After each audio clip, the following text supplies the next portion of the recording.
Bien-aimé, tu vas te disposer de la présence du Seigneur en te tenant debout.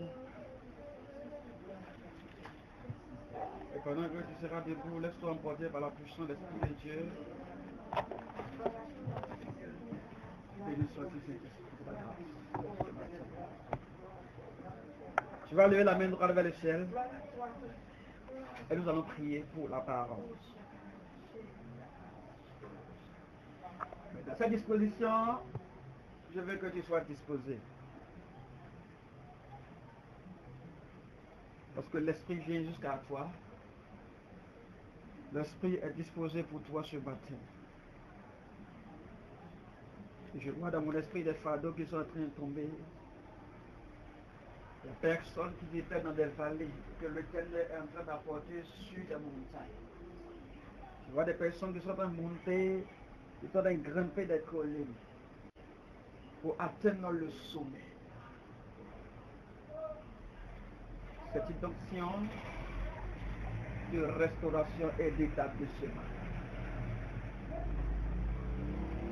Cette manifestation que tu viens de voir tout à l'heure, c'est une restauration et l'esprit de l'établissement. Dieu décide de t'établir là où tu devrais être. Au cours des combats, tu as été projeté jusqu'à dans la vallée. Et l'Éternel rétablit les choses. L'Éternel rétablit l'ordre des choses. Il te dit qu'il est avec toi ce matin. Tu vas te disposer dans sa présence.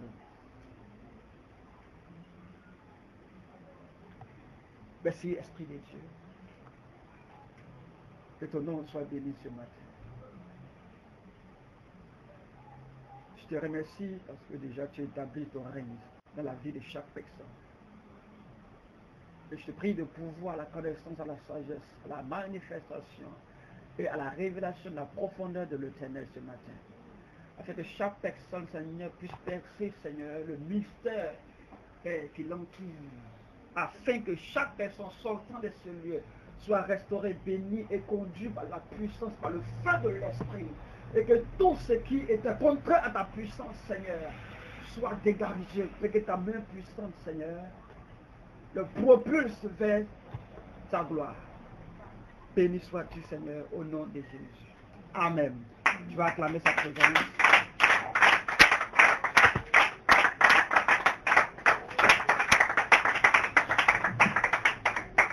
Amen. Sans plus tarder, nous allons aller rapidement dans la Bible. Nous allons prendre Apocalypse chapitre 12, à partir du verset 11. C'est notre texte de base. Apocalypse chapitre 12, à partir du verset 11.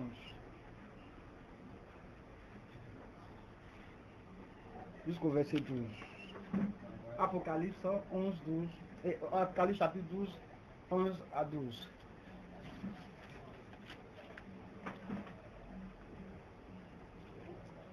Ce matin, le Seigneur va nous parler sur la puissance du sang de Jésus. Comprenez un peu?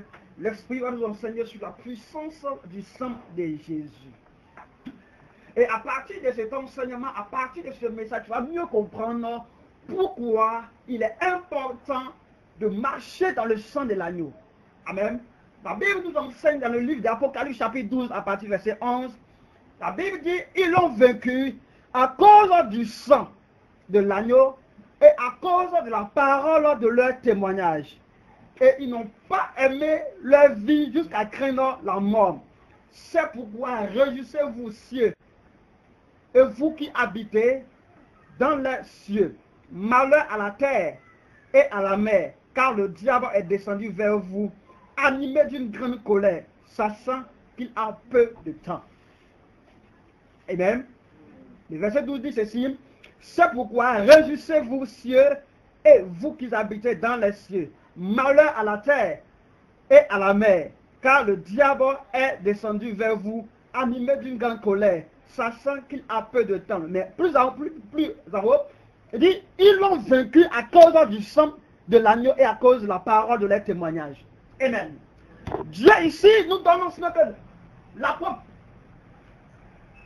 Jean, lorsqu'il a été transporté sur l'île de Patmos, lorsqu'il y avait la grande persécution, la Bible dit, étant sur cette île, Dieu va lui révéler les choses cachées qu'il ne connaissait pas. L'avenir certain qui devait arriver. Et la Bible dit dans ces temps-là, Dieu va ouvrir son esprit et il va exporter dans des dimensions spirituelles. Où Dieu va commencer à lui expliquer les choses qui vont arriver.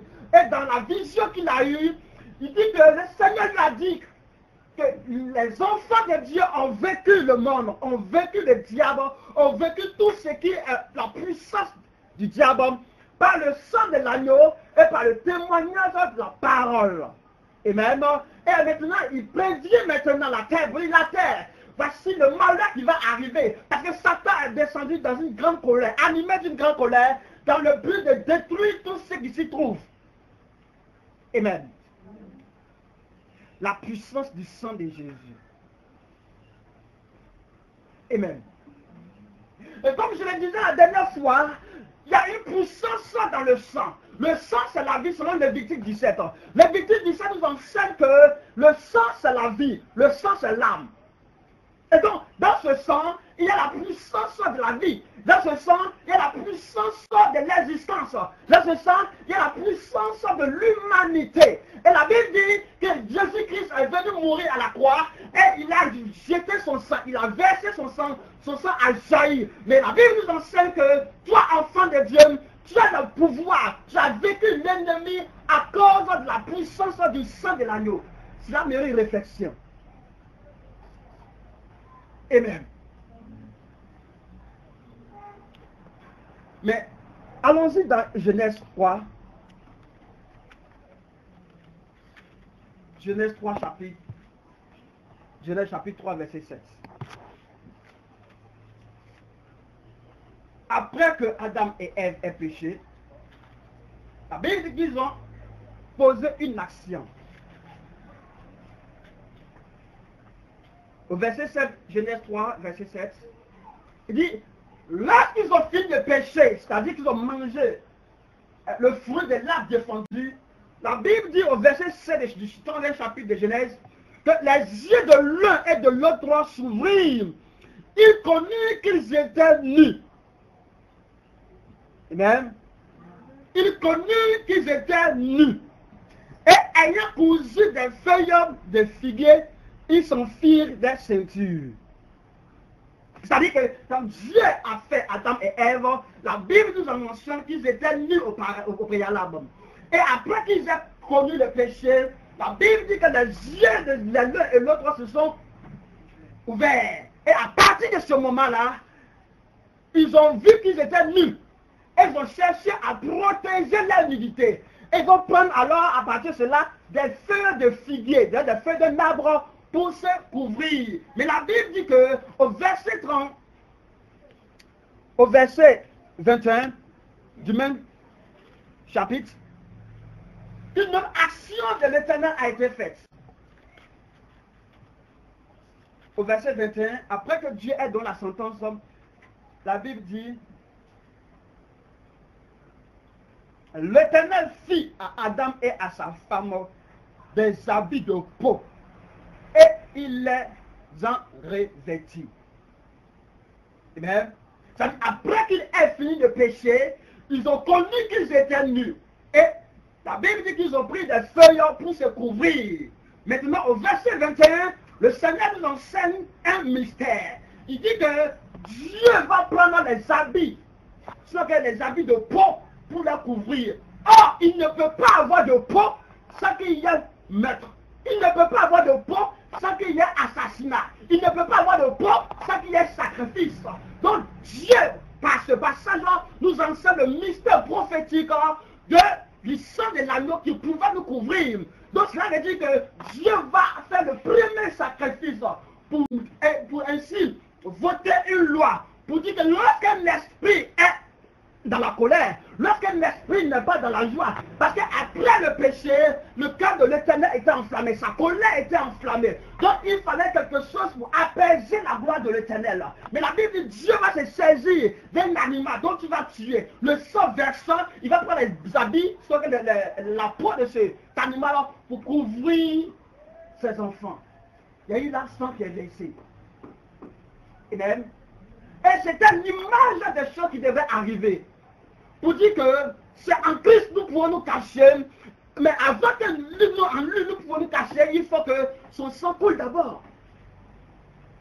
Donc Christ est mort pour que notre nudité soit, pour que notre humiliation soit bouchée, fermée, cachée.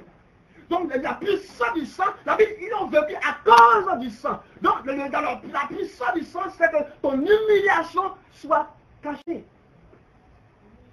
Donc en ce sang, il y a la protection, la sécurité authentique concernant ton humiliation.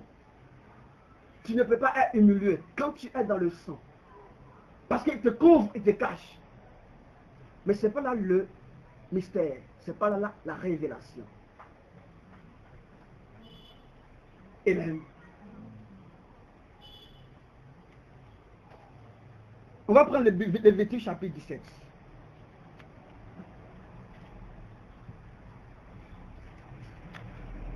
Lévitique chapitre 17. Nous sommes toujours dans le Pentateuque, dans la loi.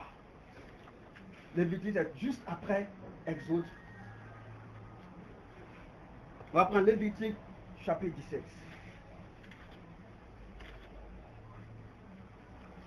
Voici ce que le Seigneur dit. Lévitique chapitre 17 à partir du verset 10. Lévitique 17, 10 dit ceci. Si un homme de la maison d'Israël ou des étrangers qui séjournent au milieu d'eux mange du sang d'une espèce quelconque, je tournerai ma face contre celui qui mange le sang et je le retrancherai du milieu de mon peuple. Au verset 11, car la vie de la chair est dans le sang. Je vous l'ai donné sur l'autel, afin qu'il serve d'expiation pour vos âmes. Car c'est par la vie que le sang fait l'expiation. C'est pourquoi j'ai dit aux enfants d'Israël, personne d'entre vous ne mangera du sang, et l'étranger qui séjourne au milieu de vous ne mangera pas du sang. Si quelqu'un des enfants d'Israël ou des étrangers qui séjournent au milieu d'eux prend à la chasse un animal ou un oiseau qui se mange, il en versera le sang et le couvrira de la poussière. Car la vie de toute chair, c'est son sang qui est en elle. C'est pourquoi j'ai dit aux enfants d'Israël, vous ne mangerez le sang d'aucune chair, car la vie de toute chair, c'est le sang. Quiconque en mangera sera retranché. Amen. Donc, le Seigneur, par son prophète Moïse, il donne ici des instructions concernant la puissance du sang. Il dit, dans le sang, il se trouve la vie. Le sang, c'est l'âme. Donc, dans ce sang, c'est la vie. Donc, quiconque mange, il mange là une vie. Il détruit là une vie. Et Dieu dit qu'il n'est pas bon que tu puisses manger le sang. Donc, il parle ici aux enfants d'Israël. Il dit, voici ce que l'Éternel vous recommande, de ne pas manger le sang d'un animal quelconque. Et même les étrangers qui habitent au milieu de vous, s'ils s'en tiennent, ou encore si c'est rebelle à manger le sang, je les retrancherai. Vous comprenez un peu? Mais il dit ici, au verset 11, il dit, car la vie de la chair est dans le sang. Je vous l'ai donné sur l'autel, afin qu'il serve d'expiation pour vos âmes. Car c'est par la vie que le sang fait l'expiation. Il dit, je vous l'ai donné sur l'autel. C'était une parole prophétique concernant l'autel que Dieu allait bâtir. La Bible dit, sur la montagne de Golgotha, un autel fut bâti. Et l'Éternel fit sacrifier son fils unique. Et il dit, sur l'autel, je vous ai donné le sang. Donc ici, il caractérise la montagne de Golgotha comme l'autel où Dieu donne le sang de son fils, afin que son fils puisse expier nos péchés. Vous comprenez un peu? Et donc, sur la croix, c'était l'image de l'autel dont il était question ici dans Lévitique de façon prophétique. Dieu fait ressortir le mystère caché de l'action qu'il a fait dans le livre de Lévitique. Amen. Maintenant, La question est de savoir pourquoi est-ce que le seul sang de Christ est le seul sang capable de purifier l'humanité. Amen. C'est là la grande question. Parce que d'aucuns sont en train de dire que le sang de Christ n'est pas pur pour sauver l'humanité. Parce qu'elle naît d'une femme. Parce qu'elle naît d'une femme sans visibilité, sensibilité en lui. Mais qu'est-ce que la Bible dit sur ce point? Est-ce que son sang est pur pour te sauver ou son sang n'est pas pur pour te sauver? Lorsqu'on prend la Bible dans le livre de 2 Rois, la Bible nous expose une image. 2 Rois, chapitre 3.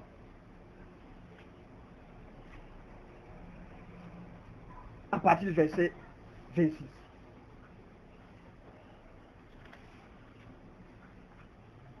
La Bible dit que le roi de Moab, au verset 26, 2 Rois 3, 26 au verset 27. Le roi de Moab, voyant qu'il avait le dessous dans le combat, prit avec lui 700 hommes tirant l'épée pour se frayer un passage jusqu'au roi d'Édom. Mais il ne put pas. Au verset 27 dit, il prit alors son fils premier-né, qui devait régner à sa place, et il l'offrit en holocauste sur la muraille. Et une grande indignation s'empara d'Israël, qui s'éloigna du roi de Moab et retourna dans son pays. Amen. Est-ce que vous comprenez la révélation? La Bible dit que le roi de Moab, il y avait une guerre entre le roi de Moab et le roi d'Israël. Et le roi d'Israël allait voir le roi de Juda pour dire, aide-moi à combattre le roi de Moab. Mais pendant qu'il partait, ils ont des difficultés en route. Et alors le roi de Juda, Josaphat, va dire, est-ce qu'il n'y a pas un prophète dans le parage pour que j'aille consulter la parole de l'Éternel? Et quand il allait voir Élisée, il y a un certain qui a dit, effectivement, il y a Élisée qui est là. Lui qui versait l'eau sur les pieds de Élie. Et quand ils sont allés, quand Élie a vu le roi d'Israël, il a dit, si tu n'es qu'à toi, tu n'allais pas parler. Mais à cause de Josaphat qui a du respect pour l'Éternel, je vais parler. Et il va donner des instructions. Il va dire, l'Éternel, parce qu'ils avaient soif. La difficulté, c'est qu'ils avaient soif. Il dit, l'Éternel de la vallée va vous donner de l'eau en abondance. Mais ça n'est rien. L'Éternel va vous communiquer la victoire. Et vous aurez le roi de Moab. Donc, déjà, il y a un esprit qui s'est levé. L'esprit de l'Éternel. Pour opérer le miracle de la victoire. Parce que là, ils avaient soif. Et dans cet état de soif, ils ne pouvaient pas gagner le combat. Et donc, Dieu va opérer le miracle par son esprit. Et à partir de ce moment, ils vont être désatterrés, ils vont avoir la force. Maintenant, arrivé, la Bible, ils ont commencé à détruire tous les villages, tout le pays. Et lorsqu'ils partaient maintenant vers le trône, vers la royauté, il y a eu problème. Amen. Or, le prophète avait fini de parler. Et l'Esprit de Dieu était en mouvement pour opérer le miracle, pour accomplir la parole du prophète. Mais voici ce qui va se passer. La Bible dit que lorsqu'ils approchèrent, il y a eu une manifestation, une interruption, où ils n'ont pas pu gagner le combat. La Bible dit, lorsque le roi de Moab a vu qu'il avait le dessous, la Bible dit qu'il a pris 700 armes pour aller combattre. Mais ils n'ont pas pu. Mais la Bible dit, lorsque le roi de Moab s'est assis, il a dit que les choses n'allaient pas bouger. La Bible dit qu'il va prendre son propre fils, son premier-né, qui devait régner sur le trône. Et il va prendre son enfant, il va le mettre sa tête sur le mur, et il va le granger. Le sang va couler. Et la Bible dit, l'Esprit de l'Éternel apaisa ainsi le cœur d'Israël. Et Israël se retourna. Parce que là, il venait de faire une offrande. Seul le sang peut apaiser l'Esprit. Mais ce n'était pas n'importe sang. C'était un sang royal. Qui était l'image du sang royal qui devait couler sur la croix de Golgotha pour toi et pour moi. C'était une image. Aucune divinité ne peut s'approcher devant le sang d'un premier-né. Pourquoi? Parce qu'il venait là de sacrifier sa progéniture. Il venait de sacrifier son trône. C'était le premier-né. Un sang royal, un sang authentique, un sang réel. si le sang d'un pécheur premier-né a pu faire pousser la puissance de l'Éternel, comment est-ce que le sang de son fils ne pourra pas couvrir le péché et même écarter? Or, Jésus est apparu à une période où l'ennemi oppressait le monde entier. Quand on lit l'histoire, la tradition, on voit qu'à l'époque où Jésus est apparu, les grandes puissances oppressaient les jeunes nations. C'était la loi du plus fort. Et c'est là que Jésus est apparu. Et alors, Jésus va pleurer sur Israël. C'est ici que tu avais connu l'heure de ta visitation. L'action prophétique sur la croix. Si tu avais connu l'heure, cette heure de l'action, mais voici tes ennemis viendront et ils vont te détruire. Amen. Alors, dans ce cas, d'où vient la puissance du sang de Jésus? Est-ce que le sang de Jésus est pur? Ou il n'est pas pur? Vous savez, toutes les questions, Dieu a pris le temps de leur répondre dans sa propre parole. Lorsqu'on va dans un livre, dans la Bible, nous avons deux généalogies. Eh bien, quand on prononce le Nouveau Testament, nous avons deux généalogies.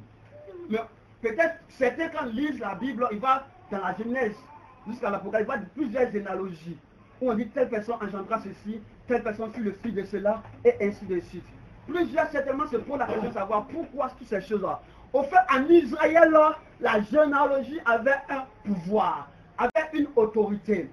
Avec le peuple hébreu, il tenait compte des généalogies pour retracer ta lignée, afin qu'à partir de cela, l'héritage qui était destiné puisse te revenir dans la norme. Donc, il tenait compte de toutes les généalogies. Donc, quand vous allez voir dans le livre de Chroniques, on retrace plusieurs généalogies. Ce n'est pas en vain. C'est afin de pouvoir faire ressortir l'identité réelle d'une personne pour voir si cette personne peut hériter. Comprenez peu? Maintenant, la Bible dit que Jésus d'abord, il doit naître d'une femme purement vierge. Mais de cette femme aussi, doit venir l'autorité royale. Amen. Alors, dans le livre de Matthieu, je veux que chacun puisse se disposer sur ce passage. Parce qu'il y a là une révélation de l'Éternel. Lorsqu'on va finir de lire ce passage, je veux que tu ne fermes pas ce passage, parce qu'on va revenir là-dessus. Et nous allons comprendre beaucoup de choses. Matthieu chapitre 1er. Il dit, généalogie de Jésus-Christ, fils de David, fils d'Abraham. Donc Matthieu commence ici, il dit, généalogie de Jésus-Christ, fils de David, fils d'Abraham. Abraham engendra Isaac, Isaac engendra Jacob. Jacob engendra Judas et ses frères. Judas engendra Tamar, Pérez et Zara. Pérez engendra Hezron. Hezron engendra Aram. Aram engendra Abinadab. Abinadab engendra Nasson. Nasson engendra Salmon. Le verset se dit, Salmon engendra Boaz de Ruth. Boaz engendra Obed de Ruth. On parle ici de Ruth la Moabite. Voilà. Le verset se dit, Obed engendra Isaïe. Isaïe engendra David. Donc, Ruth la Moabite, voyez-vous, Ruth la Moabite va donner naissance au père d'Isaïe. Va donner la naissance au père d'Isaïe. Isaïe qui engendra David. Vous comprenez un peu? C'est la généalogie, on suit tout très bien. Maintenant, le roi David engendra Salmon de la femme d'Uri, son capitaine, son aide de camp, qu'il avait tué pour sa femme. Donc, suivons un peu la généalogie. Maintenant, au verset 10, Salmon engendra Roboam. Roboam engendra Abia. Donc, il va de Salomon. Donc, ici, on parle de la généalogie royale à partir de Salomon. Salomon engendra Roboam. Roboam engendra Abia. Abia engendra Asa. Asa engendra Josaphat. Josaphat engendra Joram. Joram engendra Ozias. Ozias engendra Joatan. Joatan engendra Achaz. Achaz engendra Ézéchias. Ézéchias engendra Manassé. Manassé engendra Amon. Amon engendra Josias. Josias engendra Jéconias. Et ses frères au temps de la déportation à Babylone. Vous comprenez un peu? Verset 11, dit, Josias engendra Jéconiam et ses frères au temps de la déportation à Babylone. On va revenir sur ce passage, mais on continue. Après la déportation à Babylone, Jéconiam engendra Salatiel, Salatiel engendra Zorobabel, Zorobabel engendra Ébuid, Ébuid engendra Eliakim, Eliakim engendra Azor, Azor engendra Sadoc, Sadoc engendra Akim, Akim engendra Éluid, Éluid engendra Éléazar, Éléazar engendra Matan, Matan engendra Jacob, Jacob engendra Joseph, le pouls de Marie, de laquelle est né Jésus, qui est appelé Christ. Comprenez un peu? Amen. Amen. Voilà. Maintenant, restons là et puis revenons sur le livre de Matthieu et de Luc. Luc chapitre 3, à partir du verset 23. Amen. Luc chapitre 3, verset 23, nous dit ceci. Jésus avait environ 30 ans lorsqu'il commença son ministère.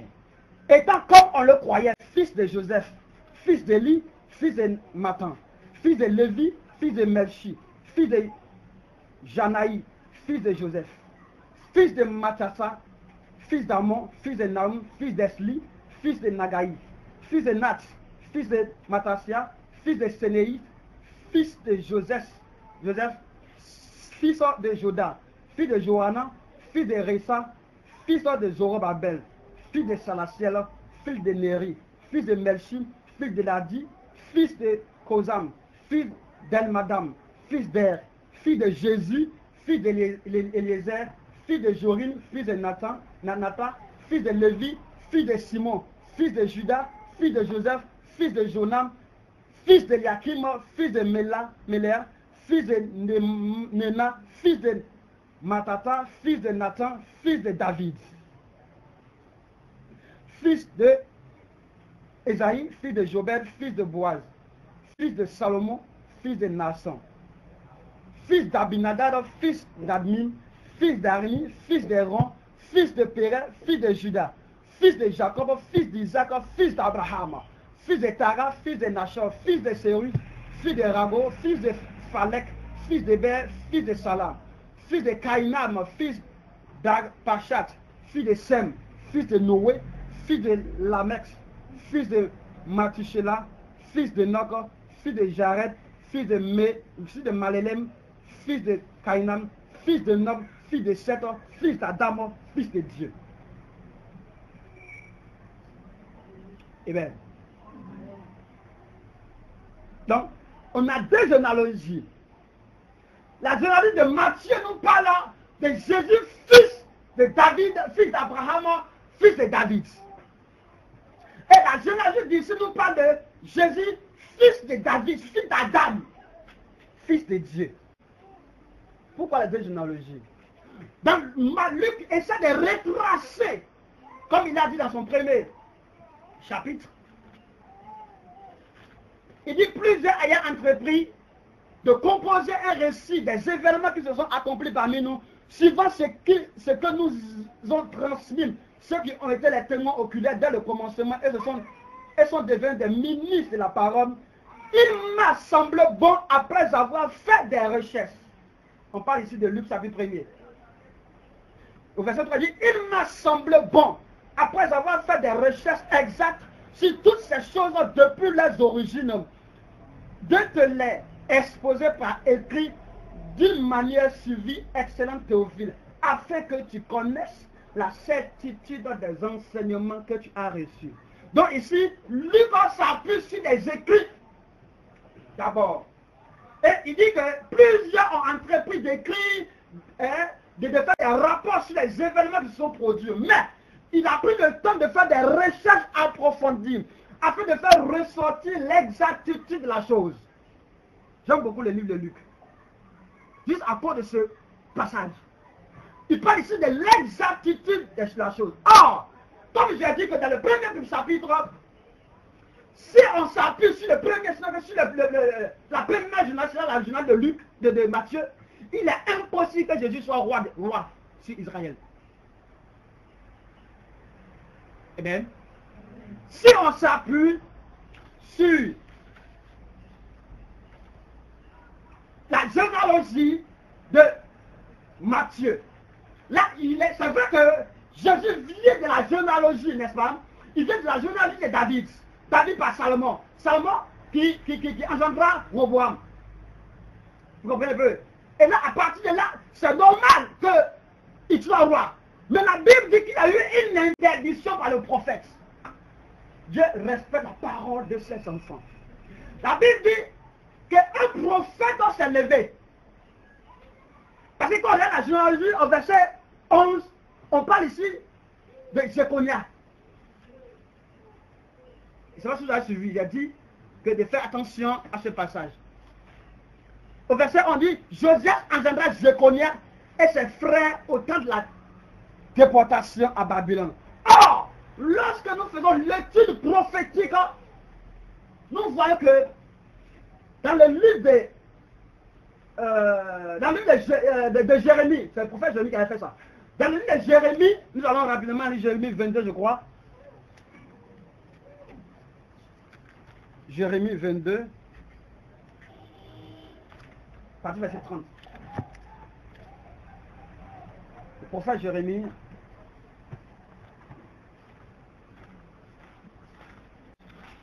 voilà, Jérémie 22, à partir du verset 30. On va essayer de remonter légèrement. Bon, on va prendre à partir du verset 26. Jérémie 22, verset 26, jusqu'au verset 30. Il dit, je te jetterai, toi et ta mère, qui t'a enfanté, dans un autre pays où vous n'êtes pas nés. Et là, vous mourrez. Mais dans le pays où ils auront le désir de retourner, ils ne retourneront pas. Est-il donc un vase méprisé, brisé, c'est Jéconia? Est-il un objet auquel on n'attache aucun prix? Pourquoi sont-ils jetés, lui et sa postérité, lancés dans un pays qu'ils ne connaissent pas? Terre. Donc le prophète prend en témoin la terre, il dit terre. Écoute la parole de l'Éternel. Ainsi parle l'Éternel. Inscrivez cet homme comme privé d'enfant, comme un homme dont les jours ne seront pas prospères. Car nul de ses descendants ne réussira à s'asseoir sur le trône de David et à régner sur Juda.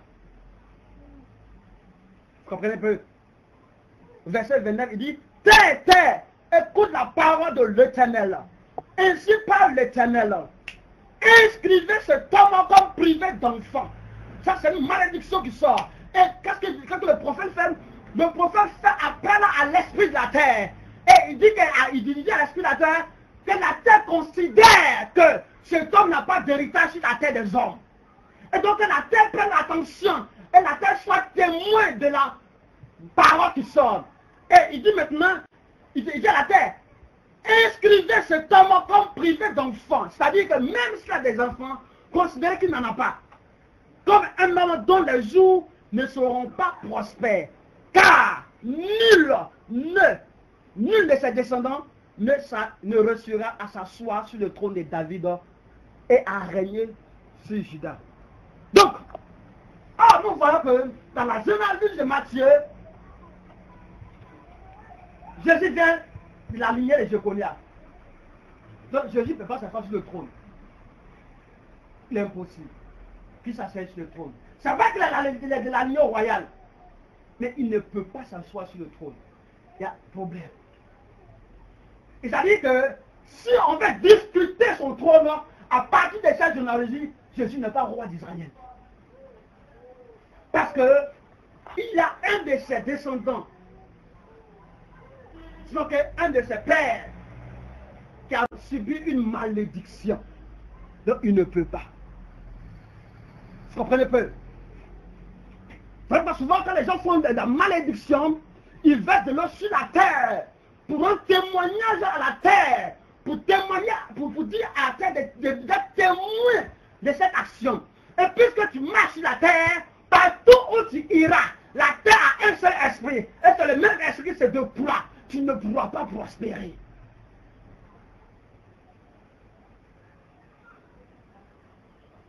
Donc là, aucun de ses enfants ne peut s'asseoir sur le trône. C'est vrai qu'ils sont issus de la ligne royale par David. Mais ils ne pourront pas. Mais par contre, Dieu résout le problème sans problème. Alléluia. Dieu résout le problème sans problème. Ici, quand on prend la journaliste maintenant de Luc, chapitre 3, à partir du verset 3, on voit que, puisque on veut faire ressortir, n'est-ce pas? On veut faire ressortir les parents de Jésus au fait. Le problème, c'est de faire sortir les parents de Jésus, n'est-ce pas? Ici, dans le livre de Matthieu, on veut faire sortir les parents de Jésus. Voilà pourquoi ils se sont arrivés, ils se sont arrêtés, du moins, au dernier verset, au verset 16, il dit Jacob engendra Joseph, l'époux de Marie, de laquelle est né Jésus, qui est le Christ. Donc, on veut s'arrêter sur Joseph. C'est-à-dire, si on veut passer par Joseph, pour dire qu'en réalité, puisque il est, voyez-vous, c'est son fils, parce que il était déjà marié, selon la coutume, il était déjà marié à qui? À Marie. Donc les enfants, étant donné qu'il est déjà marié, selon la tradition juive, puisqu'il est déjà marié, l'enfant que sa femme va avoir, c'est son enfant, même si ce n'est pas lui le père biologique. L'enfant est considéré comme son enfant. Et à partir de ce moment, l'enfant doit hériter de tous ses biens. C'est son enfant. Mais nous-mêmes, dans notre tradition, cela se fait. C'est-à-dire, une fois qu'on t'a doté, et que tu te lèves sans coucher avec un autre homme, et que tu tombes enceinte de cet homme est ni vu ni connu. C'est celui qui l'a doté qui devient responsable de la grossesse. Et donc, propriétaire de l'enfant. Donc, on est revenu ici, dans le livre de Matthieu, on expose ici comme si c'était son fils, parce qu'elle était sous le toit de ce monsieur. Comprenez un peu. Maintenant, on prend maintenant Luc 3, 23, et on lit, qu'on arrive au verset 1, on dit, Jésus avait environ 30 ans lorsqu'il commença son ministère, étant comme on le croyait. Voyez-vous, comme on le croyait, fils de Joseph, fils d'Élie. Donc vous voyez un peu, ici on voit qu'il y a un fils, on croit qu'il était que Jésus, comme le croyait, fils de Joseph, fils d'Élie. Donc ici, on dit que Joseph est le fils d'Élie. Or ici, on dit que Joseph est le fils d'Amathie, Joseph est le fils de qui? De Jacob. Donc, on se pose la question de savoir, a-t-il deux pères lui seul? Non. Il y a là une généalogie réelle et une généalogie par alliance. Voyez-vous? Une généalogie par alliance. En Israël, selon la tradition, lorsque tu maries une femme, tu deviens automatiquement le fils de ton beau-père. Donc, Élie ici était le père de Marie. Et non lui-même son propre père. Par contre, vous allez voir que dans le livre de Matthieu, on dit engendré. Mais dans le livre de Luc, on dit fils. Donc, dans le livre qu'on lit, on voit qu'il y a d'autres qui sont fils, qui sont engendrés. Par contre, d'autres n'ont pas été engendrés, mais c'est par alliance qu'ils sont dans la famille. Et à partir du moment où il l'appelait ici fils d'Élie. Vous comprenez bien? Or aussi que Marie était, quoi? Marie était aussi de la ligne royale. Vous comprenez? Il était ici de la ligne royale. Donc, pourquoi toutes ces explications? C'est afin que vous compreniez réellement l'importance de la puissance pure de du sang de Jésus-Christ. Vous voyez, les deux généalogies, la Bible dit qu'il était impossible, voyez-vous, il était impossible qu'il y ait rapport entre les deux. Pourquoi? Parce que, dans un premier temps, s'il y avait eu rapport entre Marie et Joseph, ça veut dire que les deux lignées, voyez-vous, les deux lignées royales, si les deux s'unissaient, Jésus ne devait plus être roi. Pourquoi? Parce que l'enfant qui allait naître était de la lignée du Père. Or, il a été dit par Jéconia qu'aucun roi ne doit descendre.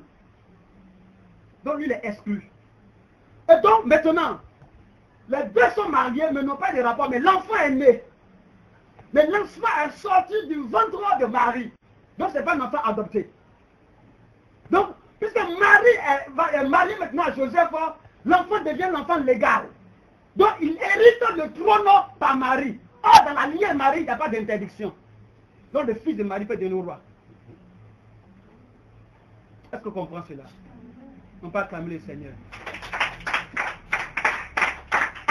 C'est le Dieu des mystères. Pour te dire que lorsque Dieu te donne une prophétie, rien ne peut empêcher l'accomplissement. Même si tes parents étaient maudits, et que Dieu dit par toi une bénédiction sortira, Dieu s'arrangera à trouver une porte de sortie. Maintenant, d'où vient maintenant le sang de Christ? Puisque il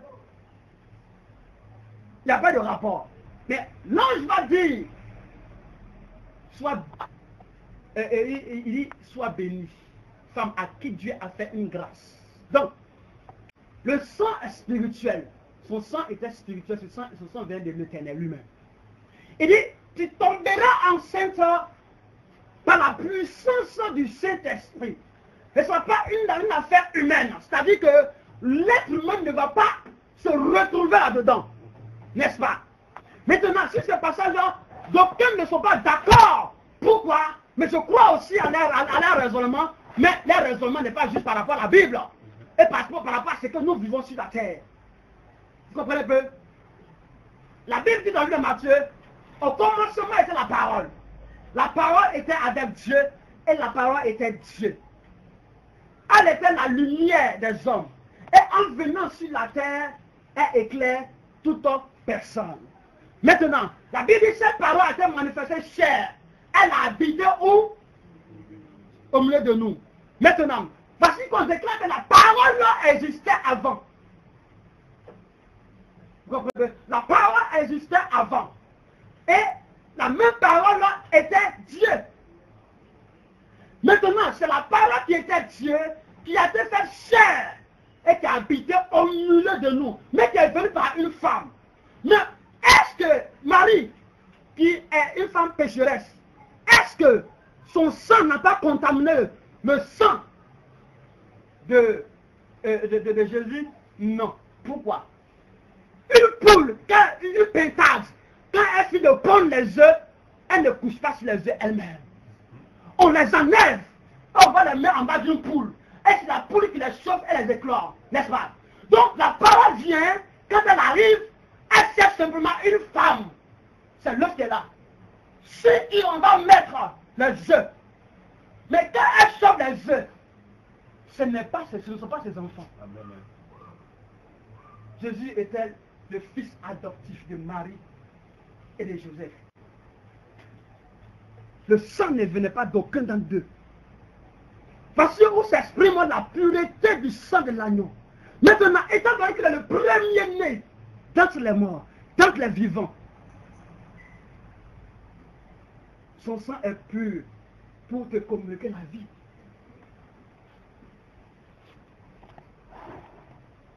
Amen. La puissance du sang de Jésus. Donc il faut connaître l'origine du sang pour faire ressortir sa puissance et son autorité. Donc la Bible dit, ils ont vécu à cause du sang et à cause de la parole de leur témoignage. Il est important que tu saches que réellement, sur la base de ce sang, tu as le pouvoir. Parce que quand on explique que la Bible s'explique par elle-même, il est impossible que ce sang soit compromis. Je te parle ici de la puissance du sang de Jésus. Ça pour exposer réellement la puissance de ce sang et de te permettre de pouvoir rentrer dans ta délivrance.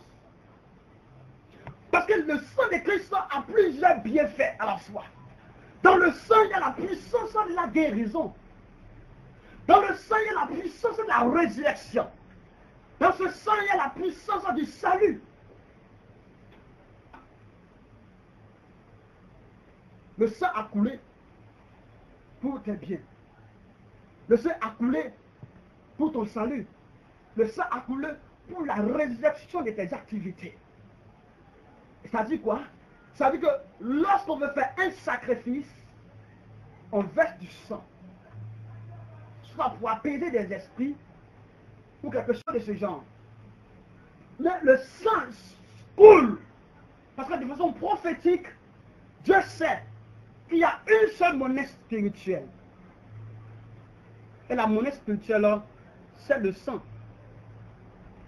Comme je vous disais la dernière fois, un sacrifice digne de ce nom, où il n'y a pas de fusion de sang, ce n'est pas un sacrifice. Parce que là, aucun esprit n'est apaisé. L'esprit se nourrit de sacrifices et de sang. Donc, tant qu'il n'y a pas de sang, et qu'est-ce que le livre d'Hébreu dit? On lit dans le livre d'Hébreu, pour conclure. Hébreu 9, 22.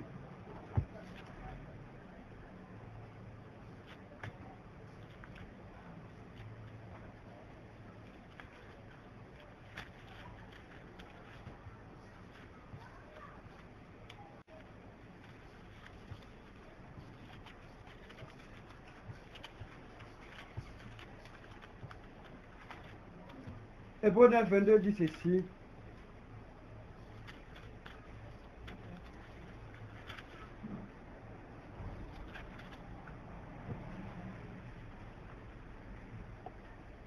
Au verset 20. Bon, on va commencer à partir du verset 16. Que vous compreniez. Hébreu 9, à partir du verset 16 au verset 22. Il dit, car là où il y a un testament, il est nécessaire que la mort du testateur soit constatée. Un testament, en effet, n'est valable qu'en cas de mort, puisqu'il n'a aucune force tant que le testateur vit. Et ça, j'ai parlé tout à l'heure. Voilà pourquoi c'est avec du sang que même la première alliance fut inaugurée. Donc, ça veut dire la force du sang, on établit avec le sang une alliance. Toutes les alliances sont établies au préalable par le sang. Donc, lorsque tu fais un sacrifice, il est interdit de faire un sacrifice. Lorsque les gens font des sacrifices et que le sang est en train de couler, en réalité, tu es en train d'établir une alliance avec les esprits. Parce que le seul sacrifice où le sang devrait couler pour établir une alliance avec une divinité quelconque, ce sacrifice a été déjà opéré par Christ lui-même. Parce que le sang du poulet n'a pas la même valeur que le sang des pintades. Le sang des pintades n'a pas la même valeur que le sang des moutons. Le sang des moutons n'a pas la même valeur que le sang des bœufs. Et le sang des bœufs n'a pas la même valeur que le sang des hommes. Et le sang des hommes n'a pas la même valeur que le sang des hommes qui sont premiers-nés. Je veux savoir que dans l'Ancien Testament, Dieu parlait tous des premiers-nés. Donc, le premier-né est différent des autres. Parce que c'est le premier-né qui te donne qui te donne la personnalité parentale. Vous comprenez? Quand Dieu va choisir le premier-né, c'est-à-dire Christ, son fils unique. Et pour que lui maintenant, son sang puisse, parce qu'en réalité, s'il se limitait simplement à un premier-né, il n'avait rien fait d'extraordinaire. Parce que d'autres offrent aussi le premier-né. Or, il veut là un sang d'un premier-né, mais un sang pur. Où toute l'humanité. Vous comprenez un peu? Parce que dans le spirituel, il y a des lois. Et une loi peut abroger une autre loi. Vous comprenez un peu? C'est-à-dire qu'aujourd'hui, quelqu'un fait un sacrifice. Vous comprenez un peu? Avec un mouton ou bien un bœuf pour te nuire. Lorsque tu vas aller voir une personne pour que sa malédiction soit ôtée, la personne va te demander un sacrifice plus important que le sacrifice qui a été fait pour te nuire. Donc, à partir de ce moment, lui, il a offert un bœuf. Il va te demander plusieurs bœufs. S'il a offert un bœuf, il va te demander 2 ou 3 bœufs. Maintenant, pour rendre ce sacrifice plus parfait, on te dira, on a besoin du sang humain. Et à partir de ce moment, tous les sacrifices qui ont été faits sont nuls. Donc Dieu connaît ces réalités. Qu'il y a un sacrifice qui peut anéantir un autre sacrifice. Il y a un décret qui peut anéantir un autre décret. Donc Dieu fait quoi? Dieu prend un premier-né. Or, il sait très bien que il y a des gens qui ont le courage de prendre un premier-né. Donc, comment lui, Dieu, il va faire un sacrifice où personne ne pourra abroger les décrets. Où personne ne pourra abroger les décrets. Il prend un décret, une alliance avec l'humanité par le sang de son fils. Un sang pur. Or, tous les sangs, qu'ils soient un premier-né aujourd'hui ou un deuxième-né, peu importe, aucun de ces sangs ne peut égaler le sang de Christ. Parce que c'est vrai qu'à un moment donné, nous sommes tous les premiers-nés. Mais quand on regarde maintenant à la valeur du sang, voyez-vous, à la valeur du sang, on voit que le sang de Christ est encore plus pur.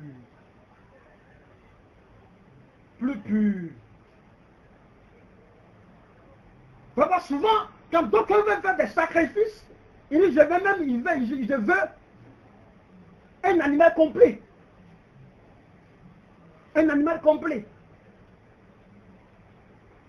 Parce qu'on veut offrir un sacrifice complet. Amen. Et donc la Bible dit ici que car là où il y a un testament, il est nécessaire que la mort du testataire soit constatée. Un testament en effet n'est valable qu'en cas de mort, puisqu'il n'a aucune force tant que le testataire vit. Voilà pourquoi c'est avec du sang que même la première alliance fut inaugurée. Moïse, après avoir prononcé devant tout le peuple, tous les commandements de la loi, prit le sang de veaux et de boucs, avec de l'eau, de la laine écarlate et de l'hysope. Et il fit l'aspersion sur le livre lui-même et sur tout le peuple en disant, c'est ici le sang de l'alliance que Dieu a ordonné avec vous. Il fit parallèlement l'aspersion avec le sang sur le tabernacle et sur tous les ustensiles du culte. Et verset 22 dit, et presque tout, d'après la loi, est purifié par le sang. Et sans effusion de sang, il n'y a pas de pardon. Amen. C'est une affaire qui a commencé longtemps. Donc, pour comprendre pourquoi, d'aucuns disent que Jésus est bête, il est venu mourir pour nous, ça c'est son problème lui-même. Mais il n'est pas bête, Dieu n'est pas bête pour donner son fils. Parce qu'il sait que toi, chaque jour, tu fais des sacrifices. C'est pour t'aider à sortir de cette misérable vie qu'il a donné son fils.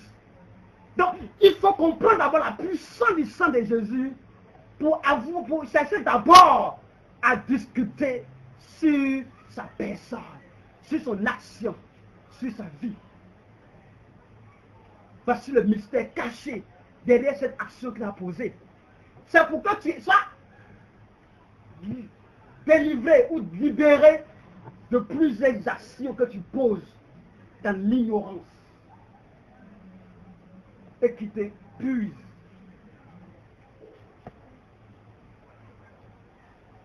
Amen.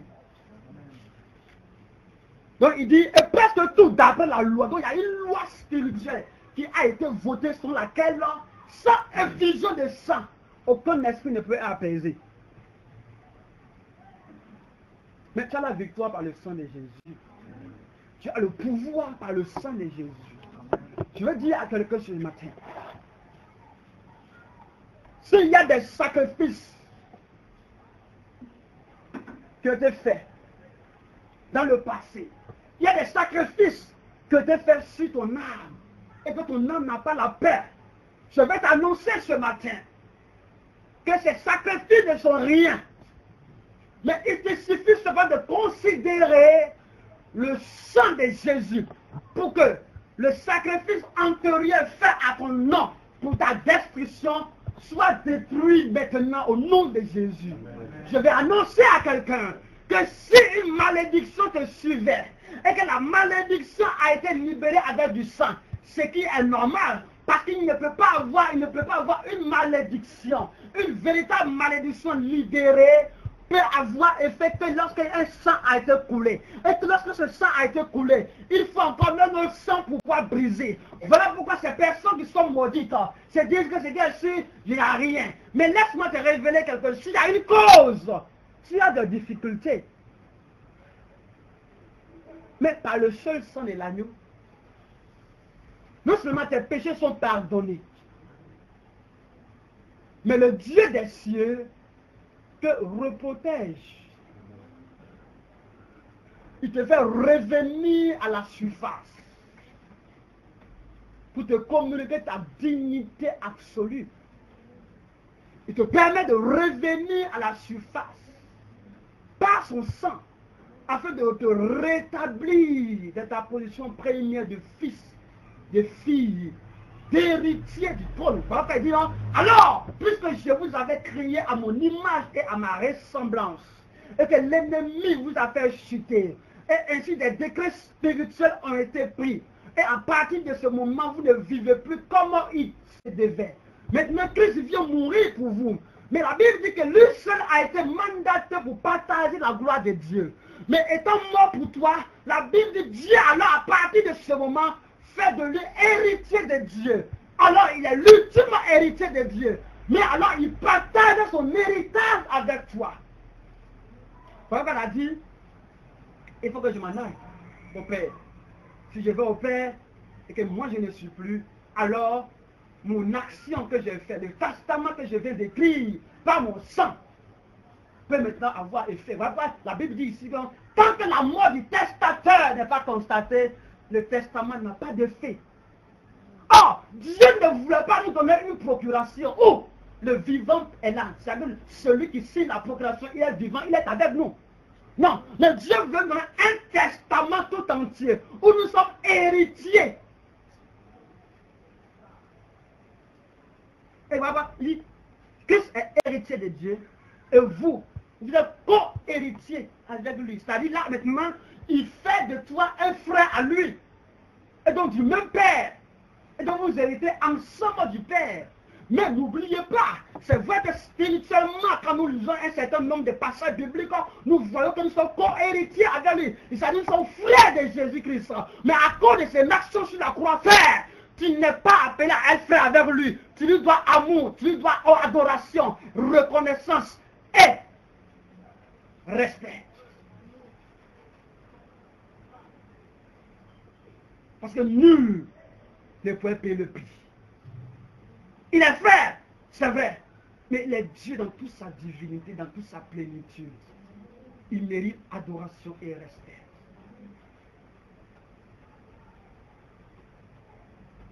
Et après qu'il soit mort, Jean dit qu'il a vu immoler et il ne ressemblait à rien. Il ne ressemblait à rien. dans sa vision spirituelle, Jean, dans l'Apocalypse, a vu ce monsieur. Et je vois là, comme un agneau immolé. Mais il avait là le pouvoir. Et pendant qu'il a versé sa terre, il a commencé à pleurer. On lui dit, le vieillard lui dit, ne pleure pas. Car le lion de la tribu de Juda a vécu pour ouvrir les 16 sceaux. C'est-à-dire, même dans les cieux, il travaille pour ta gloire. Il travaille pour ton élévation. Bien-aimé, ce matin, je veux que tu te tiennes debout afin de reconnaître sa suprématie. Il a posé une nation directe. Je veux que où que tu sois, quoi que tu fasses, que tu lui accordes un temps d'adoration en ce jour. Tu reconnaisses la puissance de son action sur la croix. Parce que nul ne peut contester sa divinité. Si d'aucun croit qu'il n'est pas Dieu, toi, par cet enseignement, tu dois croire combien de fois il a posé l'action divine pour toi te délivrer. Merci Saint-Esprit. Amen.